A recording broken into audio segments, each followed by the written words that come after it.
नमस्कार मित्रमैत्रिणींनो, श्री स्वामी समर्थ. पुस्तकांची दुनिया या आपल्या कथाकथनाच्या यूट्यूब चॅनलवर मी सौ पूनम सोमनाथ पाटील आपले खूप खूप स्वागत करते. मित्रमैत्रिणींनो, उद्धव शेळके यांच्या धग या कादंबरीत आपण कालच्या भागात पाहिले की कौतिक व महादेव हे नवीन रोजगार शोधण्यासाठी आपल्या संपूर्ण कुटुंबासह मोजरी या गावी स्थलांतरित होतात. तिथे आल्यावर एक मुसलमान कुटुंब त्यांची खूप साथ देते. तिथेच कौतिकचे एक नवजात मूल दगावते. आता आपण पुढील भाग पाहूयात. तत्पूर्वी आपल्या चॅनलला लाईक करा, शेअर करा व सबस्क्राईब करा. सबस्क्राईब केल्यानंतर शेजारील बेल आयकॉन नक्की दाबा. याच्या दुसऱ्या दिवशी भीमानं खेळाच्या पत्त्यांचे तुकडे करून चुलीत टाकले होते. खिशातले 8-10 रुपये कौतिकला सुपूर्द केले होते. नामाला सोबत घेऊन दिवसाची तयारी केली होती. हे पाहताच कौतिकनं त्याला म्हटलं, आता तर जाशील ना कमी ना? त्या आगल्याचा धाक नाही. बाजारातून आल्यावर खेट्ट नाही मारणार चांगले? थांबून म्हणाले. आता वरी थांबला तर जसा आणखी 2 रोज राय. मरणारचा 3रा दिवस कर आणि मग जाय.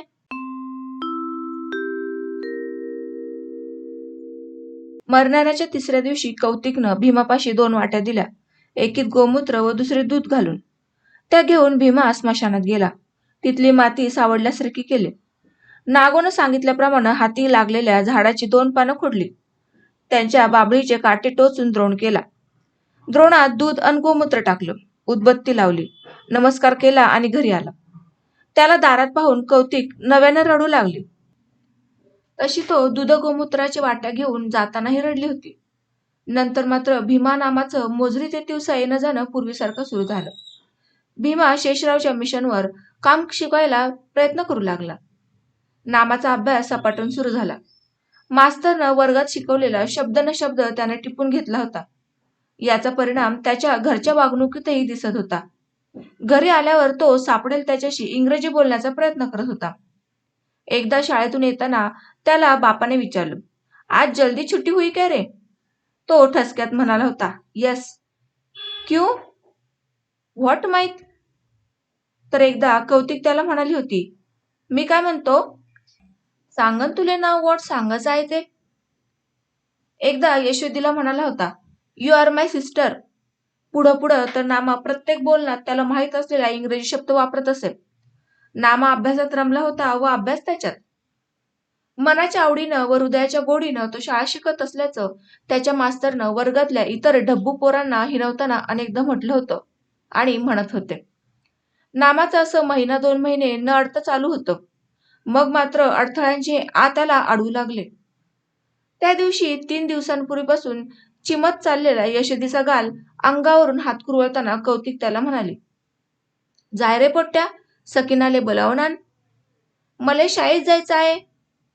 त्यानं असं म्हटलं खरं, पण नंतर मायच्या चेहऱ्या डोळ्यांकडे पाहून तो मुकाट्याने सकीनाला बोलवायला गेला. सकीनाला पाहताच चिमणी एवढ्या तोंडानं कौतिक म्हणाली, नाही सकीना, हे पोट्टी का नाही 3 रोजापासून अन्नाले हातच नाहीत लावितो. का बा, काय झालं? तापमाप आहे का? तापमाप तर दिसत नाही हो. मग का बा एवढी काळजी करतं? सकीना तिला धीर देऊ लागली. तिथल्याशासाठी एवढंसं तोंड करून बसली. लेकाची जात आहे, होतेच आहे कमी जास्त. ती थांबून म्हणाली, कापसाले नाहीत येत का? न येऊन कसं होईन माय मावालं? कौतिक थंडपणे म्हणाले, देवानं तिथलं तर बरंच केलं. करसीन तर खासीन रांडे, नाही तर उपाशी मरसीन. भीमाच्या बापाचा काही पत्ता आहे? नाही ना हो बिचारे. पोयाच्या वक्ती गेला बुवा, अजून पत्ता नाही. जाच्या वक्ती 4 रोजानं येतो म्हणे. कौतिक डोळ्याचा पदर काढून म्हणाली, बुवाची आठवण झाली म्हणजे माया मनात एक येते आणि एक जाते बिचारे. जाते वक्त तुम जोरू मर्द में कुछ बातचीत हुई थी क्या? नाही हो बिचारे. कौतिकनं केविलवाणेपणे बोलण्यास सुरुवात केली. काहीच वाटते का रस्त्यात कोणत्या चोट्ट्या पोट्ट्यानं हतपत केला असन? काहीच वाटते का कोण मारून? आणि गिळलेल्या उमळ्याच्या बोलणं बंद केलं. तिनं तोंडावर पदर झाकला. शरीर थरथरू लागलं. सकीना तिला समजावत होती, चुप रे माय, दिल में फालतू का कुछ कुछ लाए मत. आएगा आज नहीं तो कल. बाल बच्चों को छोड़ के कहाँ जाता? तरीही पदराआडच्या तोंडातून रडवे शब्द निघतच होते. देव कसा आमच्या मागं हात धुवून लागला बिचारा. त्याच्या मनात काय असन ते त्यालाच माहीत. असा बराच वेळ गेला. सकिनानं कौतिकला भानावर ओढलं. भानावर आल्यावर यशोदीला बानूपाशी ठेवावं की नामाची शाळा बुडून त्याला यशोदीपाशी ठेवावं याचा विचार ती करू लागली. तेवढ्यात भीमा म्हणाला, मी पाहीन यशोदीले. का बा, मिशनीवर नाही जायचं काय? नाही जातले का आजच्या रोज? पण का बा? येत असते माणसाला एखादा रोज त्रास. तो बापाच्या सुरावेशात पुटपुटला. यावर त्या दोघात बाचाबाची सुरू झाली. संधी साधून नामानं शाळेत जाण्यासाठी मायची पुसटशी परवानगी पटकावली व तो लगबगीनं तिवसाच्या वाटेने लागला. भीमापासून यशोदीवर ध्यान ठेवण्याची, तिनं हगलं ओकलं करण्याची हमी घेऊन कौतिकही सकिनासोबत आपल्या कामाच्या वाटेने लागली. भट्टी लिंपून काढायची होती म्हणून बानो घरीच होती.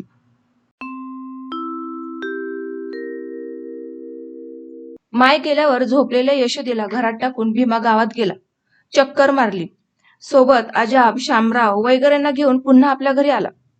झोपेतल्या यशोदीला कोपऱ्यात सरकवलं. तिच्या रिकाम्या झालेल्या जागी वाकळ टाकली. वाकळीच्या 4 कोपऱ्यांवर 4 बुडं टेकलीत.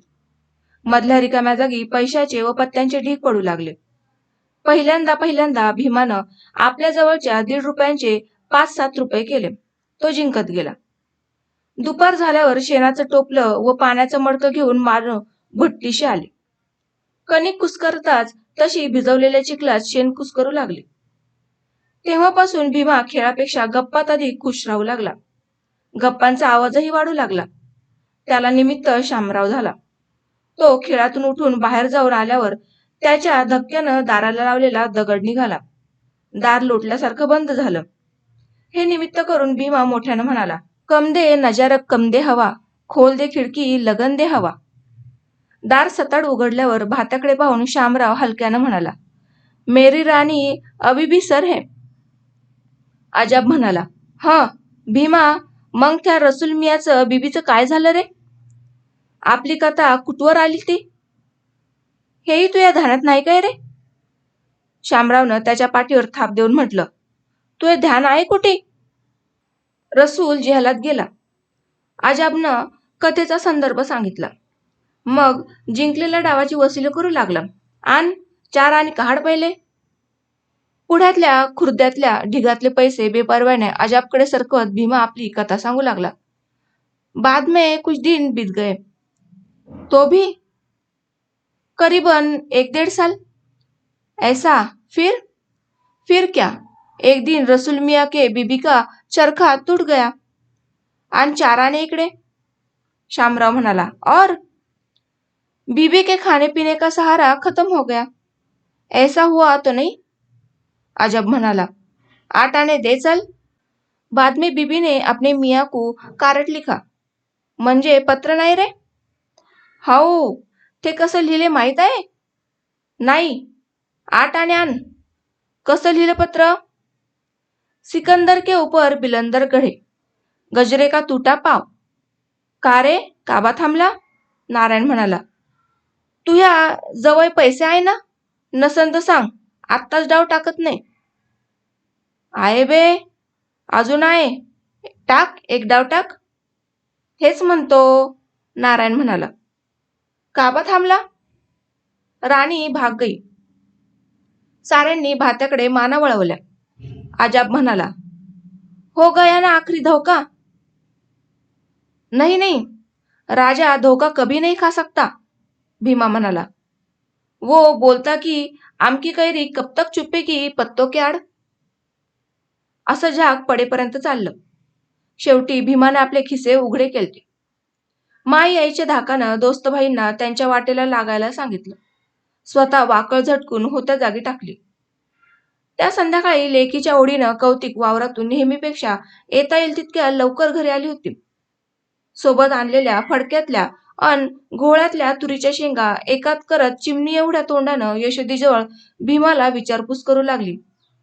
पोट्टी काय म्हणते रे? मगापासून निजलीच आहे. उठली गिटली नव्हती का? उठली होती. दायभात खाल्ला काय? नाही, वकली. एक डाव परसाकडे गेली होती. कौतिकचा चेहरा गोंधळला. ती वाकळीत गुंडाळलेल्या यशोदीपाशी गेली.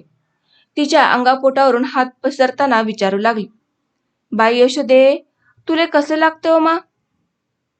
काही खातं काय? शिरा करून देऊ काय? दूध पेतं काय? पेन जरासं, गुळ टाकून देतो. कौतिकच्या एवढ्या प्रश्नांवर यशोदी एकदा झटक्यानं बोलली, मले काही नाही लागतो. असं म्हणल्यानं कुठे होत असते काय? कौतिक तिच्याकडे एकटक बघत पाठीवर हात कुरवळत म्हणाले, तुले कसे लागते हो माय? यशोदीने काही सांगितलं नाही. ती बोललीच नव्हती. सकाळी तिच्या अंगातला ताप नव्हता, पण आता दुरून जाणवण्या इतक्या गरम वाफा तिच्या अंगाभोवती जाणवत होत्या. हे पाहून कौतिकनं पुन्हा डोळ्यात पाणी आणलं. तसं झालं म्हणजे दुःख हलकं करण्यासाठी, ओकण्यासाठी ती सकिनाचा आधार घेत असे. तसा आताही घेतला. नामाकडून तिला बोलावून घेतलं. दोघी यशोदीच्या वाढत्या तापाबद्दल चिंता करू लागल्या. माहीत असलेल्या झाडपाल्याच्या औषधी सकिनाला सुचू लागले. धुनीचा पाला कौतिककडे नव्हता. तो सकिनानं आपल्या घरचा बोलवला. गौरांच्या संयमी निखाऱ्यावर त्या वाळलेल्या पाल्याची तंबाखूसारखी दिसणारी भुकटी टाकू लागली. तिच्या करपट धुरावर उघड्या नागड्या यशोदीचं ताप भरलं अंग पुन्हा तापवलं जाऊ लागलं. तिच्या नाकातोंडात मुद्दाम धूर कोंबण्यात येऊ लागला. त्या धुरानं ती शिंकावर शिंका देऊ लागली. ठसक्यांनी आदमुची होऊन लागली. इतकी की या साऱ्यामुळं तिला रडणं आणि दुःख सांगणंही अशक्य झालं. असं सकिना कौतिकचं समाधान होईपर्यंत सतत चाललं. ते झाल्यावर यशोदीला वाकळीत दुमडून ठेवलं. तिनं पांघरून फेकू नये व तिला घाम आला तर तो पुसण्यासाठी नामाला तिच्यापाशी बसून ठेवलं. अतृप्त मनानं जावं म्हणून त्या दोघीही आपापल्या कामाकडे वळल्या. कौतिकच्या घराबाहेर पडताना सकिना तिला कायमचा धीर देत म्हणाली, तू घबराए मत कौतिक, अल्लाह पे भरोसा रख, कम ज्यादा हुआ तो नामा को भेज मेरे यहाँ, आणि आपल्या घरी निघून गेली. मनामुळे जडावलेले कौतिकचे शरीरही निर्जीवपणे आपल्या कामाकडे वळलं. चूल पेटवली. पांतनवणीची तुरीच्या शेंगा कोंबून ती चुलीवर मांडली. तीत पसाभर मीठ टाकून स्वतः सतत इकडे तिकडे करू लागली. कधी चुलीशी तर कधी यशोदीच्या खाटेशी तर कधी घरा अंगणात करत होती. येता जाता उठता बसता उसासे टाकत होती. असं जेवण रात्रीपर्यंत झालं. पांतावणीच्या हिरव्या करड्या काळसर रंगाच्या तुरीच्या शेंगा शिजून चहाच्या रंगावर गेल्या. त्यांचे ढीग नामा भीमाच्या पुढ्यात टाकले. ढिगातून वाफ निघतच होती. तरी नामा भीमांनी शेंगांची फुलपट पाडवायला सुरुवात केली.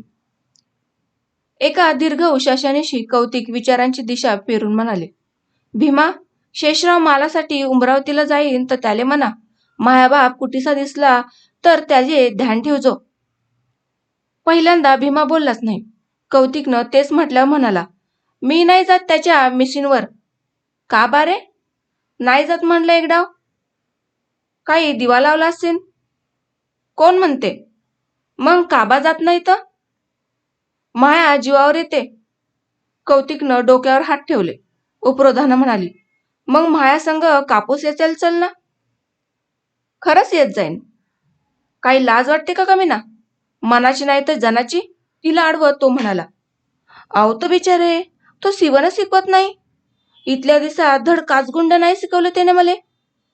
फालतूचं इकडं जाण बे आणि ते आण रे करते सारा दिवसभर.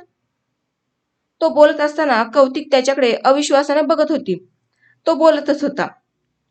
मून म्हणतो, थ्यापर कापसाला गेलो तो पैसे तरी येईन. आता तू लय शहाणा झाला, पण नाही रे. राय, भीमानं हातातली फोलपट झटक्याने फेकलं. चांगलं सांगून राहिलं तर तू ऐकत नाही. समजली ना मा? तुनं काहीतरी दिवा लावला असन. कोणता भोसडीचा म्हणते? आपच माहीत पडलं. दुसऱ्या सकाळी स्वतःची शिदोरी बांधताना व नामानं जेवण चालू असताना ती पुन्हा म्हणाली, मग जात नाही का तू मिशीनवर? तर मग घरी बसल्या बसल्या पोटीवर तरी ध्यान ठेवशील ना? हो हो, तो आनंदाने म्हणाला. काल नव्हतं तुला? तिचं हाकलं वगलंही केलं होतं म्या. कराच लागते बाप्पा. कौतिकनं तेवढ्यावर समाधान मानलं आणि तितक्याचा फायदा घेऊन भीमा हळूच म्हणाला, मा, मला आटकाने दे ना. तो लाड नाही मायपाशी. तुले माई आणाय. चाल, पानसटपणा नको करू कमी ना, नाही तर देईन एक खोतकाडीत ठेवून. भीमानं मायपुढं गाल केला. मार, खरीच मार. म्यालाही सर्वांचा तुया मार का नाही खाल्ला. ही ही ही. मले नाही येत असा हसा. ती आपली कापसाची फडकी सावरताना म्हणाली, मायापाशी दातावर मारायले फुटकी कवडी नाही. फुटकी कवडी नाही, मी दाखवू? दाखव बरं, कुठीच आहे तर. ती थांबून म्हणाली. तसा हसत हसत भीमा उतरंडीकडे गेला. वरची 2 मडकी भराभर खाली ठेवून लागला. हे पाहताच कौतिक भीमावर धावून पडले. तिची आणि त्याची लांबाझुंबी सुरू झाली. भीमापुढं तिचं फारसं चालेना. त्यानं सर्वात खालच्या मडक्यातून काही चिल्लर काढलीच. चिल्लरीची मूठ कौतिकनं दोन्ही हातांनी धरून ठेवली. जोर एकवटून सोडवू लागली. पण शेवटी ती हरली. हात सोडून भीमा एकदम अंगणात पळाला. सावधगिरीनं उभा राहून हसत खिदळत पण मोठ्यानं आपल्या तळव्यावरचे पैसे मोजू लागला. मोजणं झाल्यावर मोठ्यानं म्हणाला, मुकाट्यानं 8 आणे दिले असते तर हा 1.5 रुपये कायले जात होता. कौतिक चिडली. एकदा तो बेसावध असल्याचा समज करून त्याच्या मागं धावण्याचा प्रयत्न केला. पण भीमा सावध होता. तो वाऱ्यासारखा पळून गेला. होत्या जागी थपकून कौतिक वाऱ्यावर म्हणू लागली, मसन्या तुया खाना खराब होत. असं खूप झालं. शेवटी भानावर आली. नामाला विचारलं, का रे, आज तुला शाळेत जात लागते का? नामाची छाती धडधडली. मोठ्या हियाने तो बोलला, हो मा, आज मायावाली सौम्य परीक्षा आहे. मग जाय, मी राहतो पोट्टीपाशी. रोज पाडून? मग काय करू तर? ती म्हणाली, त्या मुर्द्याच्या काही भरोसा आहे? दुखाचं लेकरू कसं टाकून जाऊ वावरात? नामा सुटल्यासारख्या वाटेने लागला. तेवढ्यात कौतिकनं त्याला म्हटलं, शेषरावच्या मिशनवर जाण पाहिजे. त्याले म्हणा की तुम्ही उमरावतीला जाता ना. तात्याजीले ध्यान जे जा. नाम मायचं वाक्य पूर्ण बोलला. हाऊ, आणि त्याले येई विचार की भीमा मशीनवर आला का. पण तो तर इतिहास आहे. विचारून तर पाय काय म्हणते तर. ती म्हणाली, आणि त्याने काही कमी जास्त सांगितलं तर भीमाविषयी, आणि तो कुठेच आहे म्हणून विचारलं तर काय म्हणशील? काय म्हणू? म्हणजो का त्याचा पत्ता नाही म्हणून. मायला होकार देऊन नामा तिवशाला आला. शेषरावच्या दुकानापुढे नाही जात तर शेषरावच म्हणाला, का रे, तो बाप कुठेच आहे? मी तेच म्हणतो. आणि तो भीमा? मा भाऊ? भीमाविषयीचं आठवून नामा म्हणाला, त्याचाही पत्ता नाही. मोठे बनायला हारे तुम्ही लोक. शेषराव एकदम बोलून गेल्यावर मग सावरू लागला, बेस झालं मी मोजरीला नाही आलो. तुम्ही येत होते? तुझ्या भावानं 5ही तसे आणली. मग काय करावं? का बा, काय झालं? गिरायकाचा कपडा ऐकला तुझ्या भावानं. शेषराव आता आपल्यात बोलत होता. आता दिसतो मला म्हणे, मीही नावाचा शेषराव शिपी आहे. शेषरावचा अवतार पाहून पहिल्यांदा आपल्या बापाविषयीचा निरोप सांगण्याची नामाची हिंमतच होईना. पण मायच्या धाकानं कसाबसा सांगू लागला. ऐकून नाही होत तर हातातल्या सुईच्या दोऱ्याला झटक्यानं गाठ पडताना शेषराव नामावर वसकवला. हो, तिथलंच तर काम आहे मले. मायावर उपकारच तर कसे करून ठेवले तुम्ही लोकांनी. सारं कानासाठून नामा घरी आलं. त्यावेळी आताशा त्याची माय अमरावतीच्या दिशेने जाणाऱ्या कुण्याही गावकऱ्यापाशी जे सांगत होती तेच तिच्या अंगणात उभ्या असलेल्या एका कापसाच्या बंडीवाल्याला सांगत होती. एवढ्या मोठ्या शहरात दिसन तर नाही मा, पण कदान काय होय, झालीच भेट तर त्याले सांगजो, यशोदी वज्जर मांदगी नाही म्हणा. केवळ उत्तर द्यावं म्हणून बंडीवाल्यानं होकार भरला. बंडीवाला पुढे निघून गेला. तेव्हा भानावर आलेल्या कौतिकनं नामाला तिवशाच्या शेषरावकडे विचारलं. नामानं सारं जसंच्या तसं सांगून टाकलं. ऐकून कौतिकचा नेहमीसारखा जळफळाट झाला. तो जेवण रात्रीपर्यंत चालला. रात्री तिनं स्वयंपाक केलाच नाही. शिळी भाकर नामापुढं मांडली. रिकामी दवडी पाहून तो म्हणाला, काओ, तू आणि भीमा काय खासीन? मी नाही खात गीत. कौतिक वैतागानं म्हणाली, आणि त्या पोट्याले आजपासून खाई नाही घालत. पाहतो कुठीसा गुजारा करते ते. नामा मुकाट्यानं तिखट व अर्धी भाकर जेवून उठला. तेवढ्यात नेहमीसारखी देखभाल करायला सकीना कौतिकडे आली. दोघीही यशोदीशी जाऊन बसल्या. दिव्याच्या उजेडात यशोदीचा सुस्त चेहरा पाहून कौतिक आपल्या तारटवलेल्या डोळ्यांना वारंवार पदर लावत होती. सकीना तिला सतत म्हणत होती, रोए मत माय, चलता ही है, होता ही है, असं रात्रभर सुरू होतं. सकाळी कौतिकनं जागच्या जागून क्षीण आवाजात नामाला जागं केलं. त्यानं पाहिलं तेव्हा सकीना आणि कौतिक रात्रीच्या सारखी यशोदीच्या खाटेवर बसून होत्या. आता सकीनाचेही डोळे तरटावले होते. तांबरलेली बुबुळं जागा सोडून किंचितशी पुढे आली होती. यशोदीच्या पोटाजवळची वाकळ तीव्र गतीने खालीवर होत होती. जागा झालेल्या नामाला क्षीण सुरात कौतिक म्हणाले, पोट्ट्या, तो हलालखोर जिता आहे का मेला आहे ते पाय बरं. राते आलं नव्हतं का? नामाच्या या स्वाभाविक प्रश्नावरही कौतिक ओरडले, तमसन्या, आला असता तर तुले कायले पेटवलं असतं. मुकाट्यानं भीमाच्या शोधार्थ गेलेला नामा परतून मायला म्हणाला, गोठाणावर आहे, पिपळाच्या झाडाखाली. काय करते? काजी ना, तिथं लय पोरं आहे, शामराव, आजाब. कौतिकनं सकीनाला यशोदेशी बसवून ठेवलं आणि नामाला सोबत घेऊन ती गोठाणावर आली. तिथं पिंपळाखाली भीमा पत्त्यांचे डाव टाकत उकिडवा बसून होता. त्याच्या एका पावलाखाली नोटांची चळत दबून राहिली होती. मायच्या सुगा लावूनही तो हल्ला नव्हता.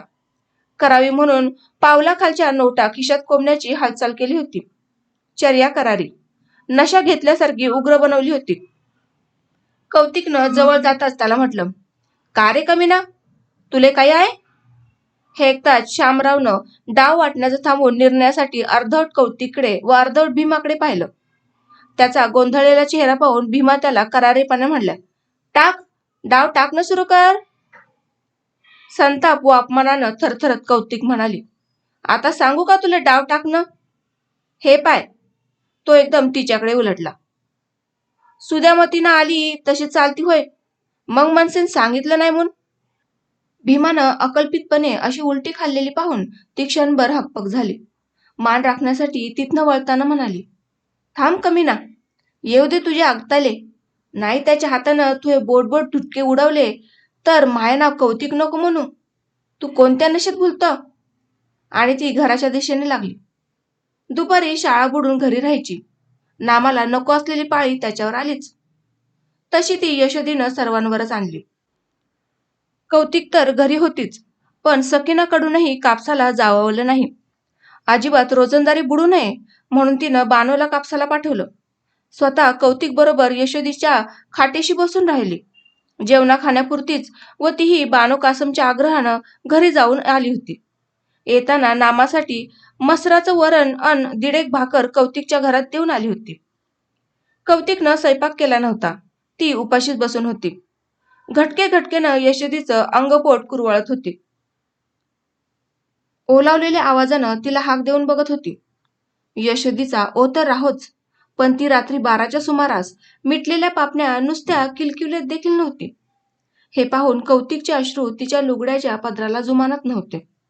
गळती लागलेल्या छपरासारखे इकडून नाहीतर तिकडून वाट काढत होते. घशातून सतत आवंडांच्या उकळ्या फुटत होत्या. त्यावेळी नेहमी तिला धीर देणारी सकीनाही हतबल झाली होती. तिच्या तोंडातून धीराचा शब्द येत नव्हता. सारीजण घडू घातलेल्या घटनेची वाट पाहत होते. जे बोलवत नाही ते न बोलता समजून चुकली होती. कळता नामाही अर्ध्या भाकरीनं तृप्त झाला होता.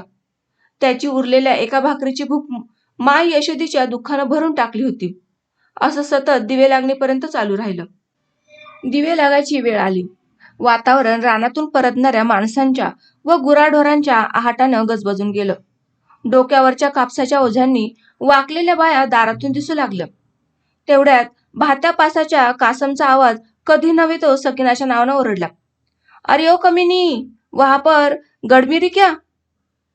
ऐकताच पहिल्यांदा सकीनाला वाटलं कासम बानोच्या नावानं ओरडत असावा, पण अशाच जातीची दुसरी हाक तिच्या कानी आली. त्यावेळी मात्र यशोदीच्या खाटेवरून उठताना ती पुटपुटली, ये आदमी को क्या हुआ? इतने जोर से चिल्ला रहा है फिजूल की.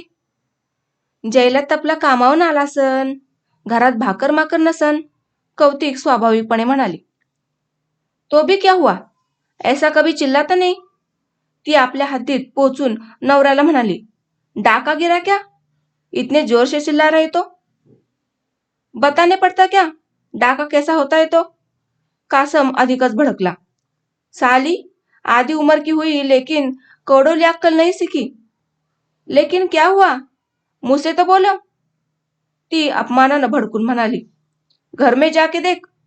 कासमनं आपल्या थरथरत्या हाताला दाराकडे करून म्हटलं आणि सकिनाच्या पाठोपाठ तोही आत घुसला. नंतर त्यांच्या धुसफूस सुरू झाली. जेवण रात्र झाले.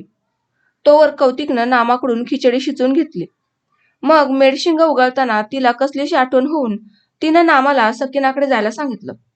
नामा सकिनाच्या अंगणातून मावशी मावशी करत भात्याकडे जाऊ लागला. तसा त्याचा पहिला आवाज ऐकताच खाटेवरचा कासम ताडकन आडव्याच्या बसता होत म्हणाला, क्यों बे, कहा जा रहा है? मायनं मावशीले. त्यापूर्वीच कासमनं बाहेर हात दाखवून नामाला म्हटलं, चल हो दर. नामाला गंमत वाटली. तो हसला. आत जाण्यासाठी पाय उचलला तसा कासम पुन्हा डरकाळला. अरे मैं क्या बोलता ते तूने सुना नहीं क्या? या वेळचा कासमचा अवतार पाहून नामा धसकला. घरात येऊन मायला सारं सांगितलं. तीही म्हणाली, गंमत गिम्मत केली असन. नाही हो बिचारे, तसं असतं तर अंदरून बानो हसली नसती काय? कौतिकला पटलं. ती विचारी मुद्रा करून स्वतःच जागची उठली. अंगणात आली. तिला पाहताच कासम पुन्हा खाटेवर आडव्याचा बसता झाला. कौतिक बोलण्यापूर्वी म्हणाला, कौतिक, मैं तेरे को सदी हर से बोलता, तू दुसरा मकान देख ले भला. का बा, काय झालं? बोला ना की दुसरा मकान देख करके.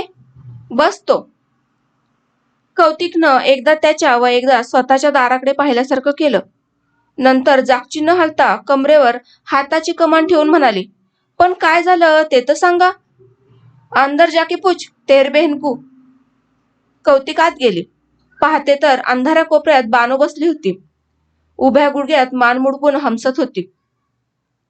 चिमणीच्या उजेडात चुलीपुढं बसलेली सकिना भाकरी थापत होती. तिचे डोळे ओले होते. नाक फुरफुरत होतं. गुडघ्यांना घासून पुसलं जात होतं.